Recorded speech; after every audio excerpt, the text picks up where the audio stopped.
We are Kono, the hard rock entity from Santa Barbara. I'm Logan Kono. And I'm Dakota Middleton. I will be, for the live act, I'll be the live bass player for Kono. And I'm a songwriter, chief architect, instrumentals, vocals on the record, and both of us are doing all the groundwork in terms of getting the image ready, equipment ready, planning the live show, and basically putting the whole thing, making it happen, putting the whole thing together, making it happen. I've been doing it my whole life individually. I've been playing drums, guitar, and bass and vocals for a while. I started on drums at a very early age, moved to guitar and bass, and then recently over the past 6 years kind of got my vocal range up to that kind of high-pitched range I needed to do in order to kind of make so I can put all 4 elements into songs that I was crafting.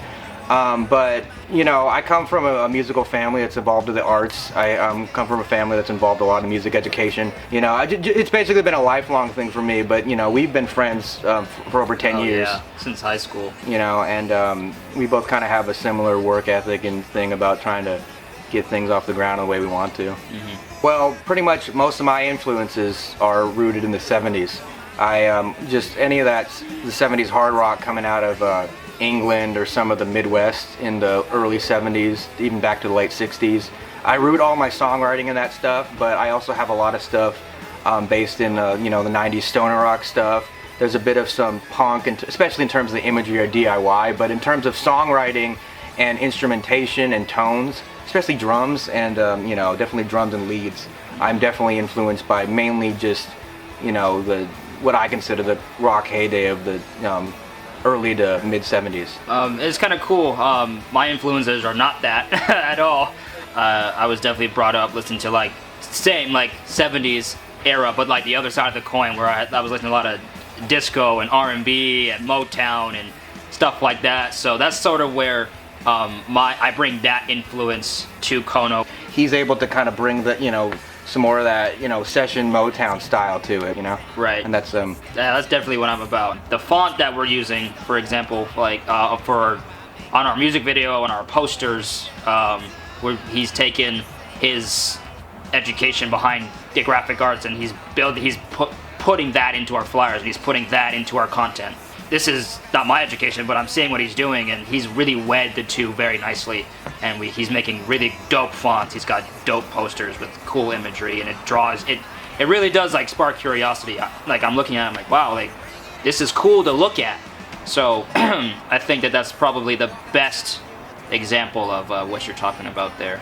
Definitely the second one. I mean, yeah. In terms of playing live, it's basically making sure that when you know, county and you know, legal restrictions permit us to do the show we want to do. We want to do the show like all our influences. We want to have it, you know, we're preparing, you know, very loud, you know, very loud guitar, bass tones, stacks, backup microphones for you know, we're planning it around, you know, 4 or 5 piece, you know, with me as the front man. And you know, in order to do that, we kind of need restrictions to be a little bit, you know, normal, you know, in terms of the way things are. So, but no, we have the benefit of having a good relationship with each other and our producer and our videographers or photographers. We're really pushing content. But you know, we understand that in DIY culture that, you know, it's kind of, you do what you can do at the time. So the fact that live might not be the way we want it to be for us, it's not going to really, you know, we're not thinking of it as a progress, you know, barrier, in the sense that you can still, you know, get your stuff out there. You're kind of getting something done while you're getting something ready for something else. Right. Like we want to have a show, like a real show, and it just in terms how the state of, you know, the world right now doesn't really permit that. And like there's some stuff that's open live in in Santa Barbara where we're from and where we're gonna be based. We want to come out into you know, some of these music houses or these music pubs, and we want to come out there just guns blazing and hit the gas, pedal to the metal, and just hit them, you know. So that's what we're waiting for, and that's fine. Like how we're saying, we're pushing our content, and we're doing our photo shoots, and we're making our music videos, and we're doing our posts, and so that's fine for us. So we're waiting for the green light, and we're going. Like, it's easier to get it made, you know, in terms of content and production. The hard part is you don't have the backing of companies to do it for you, so you really have to you really have to do a lot of extra work you might not have thought you had to do to get stuff noticed, because if the market is saturated, you just have to keep pushing it, because you know it becomes a matter of either sticking to something long enough or making enough people see it by your own accord. You know, you don't want to end up because you know the whole DIY culture thing is you don't want to have to end up paying someone to do it for you. So you really have to push it yourself. For our music video that we filmed, we got all our equipment together and we drove to this literal cliffside in Santa Barbara, and it's a gorgeous place, but we drove all this these instruments and these props and these costumes and the whole thing, and we quite literally hiked this equipment down this cliffside, and we did it, you know, pioneer style. Grab this, grab that, conveyor belted this stuff down this cliffside just to film this music video. We were there for the whole day, like 5-6 hours. I think what's important is doing the most and doing what you can with what you have. So again, we had just the 10 of us about just hiking this stuff down the cliffside, but yeah, just doing what you can with what you have and playing the patient game and just being patient. I think that's my stance on the whole DIY and culture is, I think too many people are trying to rush to get it, and I think you have to learn to appreciate the slow burn and learn to cultivate a foundation and cultivate a network and cultivate resources and cultivate a plan of attack and content. And yeah, that part hasn't changed. You know, the tools Right. have changed, and then maybe the mediums and maybe the companies, but Right. that hasn't. That won't change for artists. It's been like that for any artist that stands the test of time, or any artist Right. that you want to follow or get behind their cause. You know, there's a lot more planning and, you know, intent behind something that looks maybe spontaneous or or exciting, because you know that video is very, you know, very ridiculous. A lot of silly stuff doesn't make sense happens in it, but you know we storyboarded, we scripted, we planned shots, you know. You know, but the Different trick angles. is, in order to make it look like it's so much fun, there's a lot of work going into it and a plan going into it. So, you know, that part hasn't changed, that foundational part of it.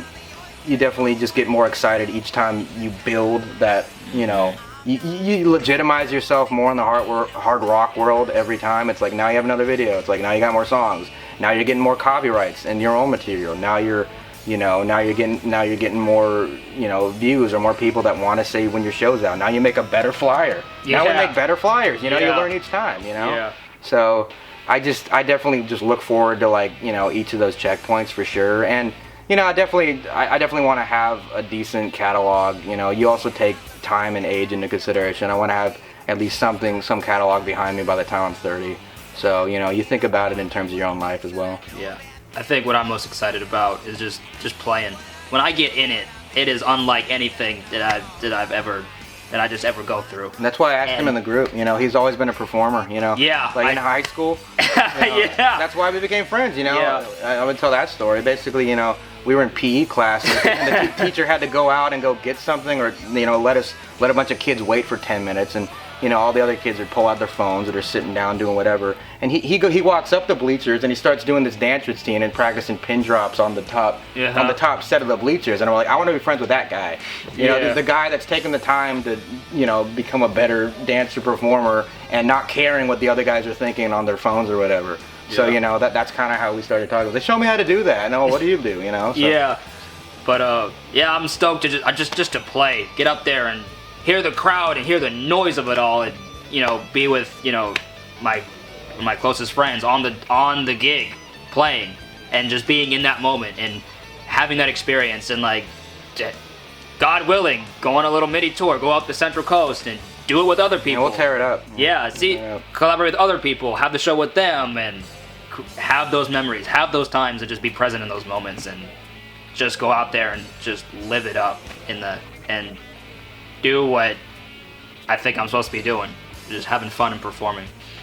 Well, I would just like to tell anyone out there that's, you know, a kid that's into hard rock music like I was, and I still am, that, you know, just, you know, you're not alone. You know, definitely, I remember feeling like when I was younger, and like that it was like something that was music that people would listen to back in the 70s or 80s, just because that's when the best of it came out, in my opinion. But it's just like, you know, there's all, you realize you're not alone when you start making it, you know. I feel like rock and roll itself is a timeless concept, you know. It's really, you know, you just kind of make the most convicted music you can at the best quality you can, and the rules kind of fall at the wayside just because of the quality and intensity. So, you know, I really feel like that concept goes with a lot of things. You know, you meet other people that might not be necessarily into that, but maybe the style. So definitely, you know, just personally, what I learned is you're not alone being a hard rocker, even though you might think you are. So that's what I would think. Yeah, I think what I have to say is be patient, and because we got a show planned, and like I said earlier, we're planning to hit the gas,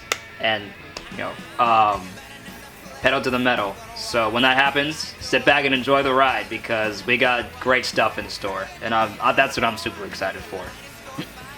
Well, you know, that video, that song is actually the oldest song I still perform. I wrote that song when I was 17, but I didn't play it as good when I was 17. You know, but it's gone through many different iterations. We're actually going to be putting out a progression of a song kind of thing that people might want to see as a video, you know, in the meantime before our main music videos come out, because basically, you know, anything you write at a young age you think is good, I end up using stuff that I came up with when I was in college or when I was even younger. So, you know, anything you hold on to, you can use in other iterations, you know. It's almost like, you know, using yourself as an influence, but at a younger time, because you might not be able to play what you thought when you were younger in a way until you get more skilled. So definitely hold on to all your material.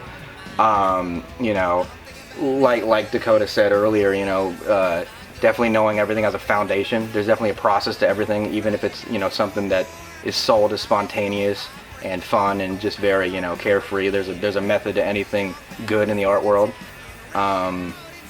And that's definitely what I'd tell my younger self. Yeah. You look like this when you're 26, but. Wow, what would I tell myself? Because I didn't get into music until a little bit later.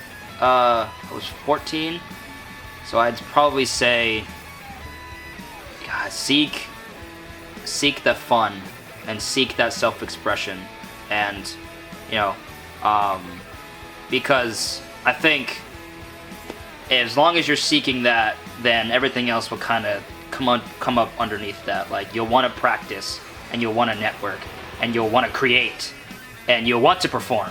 So I think I would tell myself that.